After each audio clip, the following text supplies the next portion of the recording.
अमरावती शहरामध्ये एका 20 वर्षीय युवतीवर सामूहिक बलात्कार झाल्याची घटना समोर आलेली आहे। रात्री 9 वाजण्याच्या सुमाराला पीडित मुलगी आपल्या मित्रासोबत नागपूर अमरावती महामार्गावर फिरत होती। त्यावेळी 2 जणांनी त्या दोघांना फरफटत निर्जन स्थळी नेऊन पीडितेच्या मित्राला मारहाण केली। नंतर तिच्यावर सामूहिक बलात्कार केला।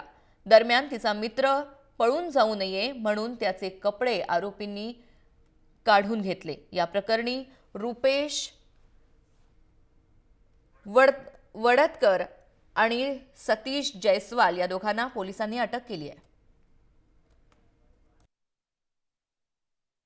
हे जे मुलगी आहे हे ग्रॅज्युएशन झाल्यानंतर काल त्यांचे रिझल्ट घेण्यासाठी या ठिकाणी आलेले होते आणि रिझल्ट घेतल्यानंतर काल या ठिकाणी मुक्काम करून आज परत त्यांच्या गावी जाणार होते।